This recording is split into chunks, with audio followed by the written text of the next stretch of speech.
검찰은 수사권, 기소권 분리를 막아서기 전에 살아있는 권력에 대한 공정하고 엄밀한 수사로 스스로를 증명해야 합니다.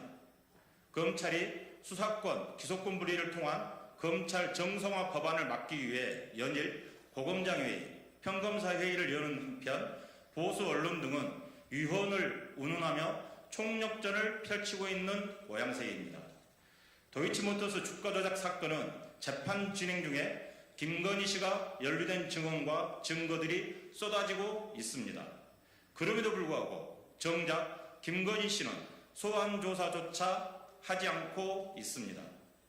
한동훈 법무부 장관 후보자는 인사청문회 전에 먼저 자신의 휴대전화 암호를 풀어 채널A 검언 유착 사건의 진상을 밝혀야 할 것입니다. 검찰이 지키고자 하는 수사권은 살아있는 권력, 검찰 출신 대통령에 대한 충성을 위해서만 존재하는 권한입니까?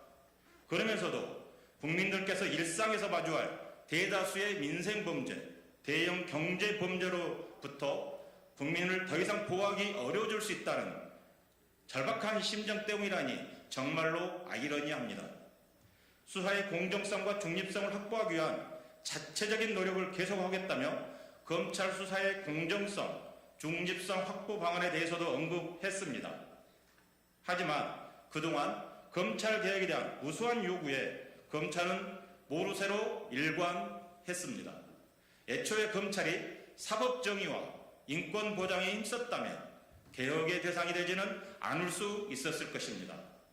현재 검찰이 가지고 있는 수사권으로 도이치모터스 주가 조작 사건 김건희 씨, 채널A 검언 유착 사건 한동훈 법무부 장관 후보자, 자녀 의대 편입과 아들 병역 의혹 정호영 복지부 장관 후보자를 수사하지 않는 이유는 무엇입니까? 여기에 박민식, 윤석열 당선인 특별보호자역은 차라리 국회 입법권을 완전 박탈해야 한다는 궤변까지 늘어놓고 있습니다.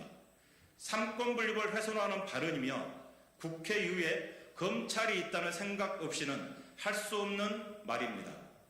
윤석열 당선인이 어떠한 검찰개혁 법안도 거부권을 행사할 것이 뻔히 예상되는 상황에서 시간을 두고 천천히 논의하자는 주장은 사실상 검찰공화국의 출현을 방조하는 역사적 과오를 저지르는 행위입니다. 더불어민주당은 검찰 정상화라는 국민의 명령에 따라 역사 앞에 당당히 정면 돌파해 나갈 것입니다. 검찰 수사권, 기소권 분리를 통한 검찰 정상화의 마지막 기회를 놓칠 수는 없습니다. 감사합니다.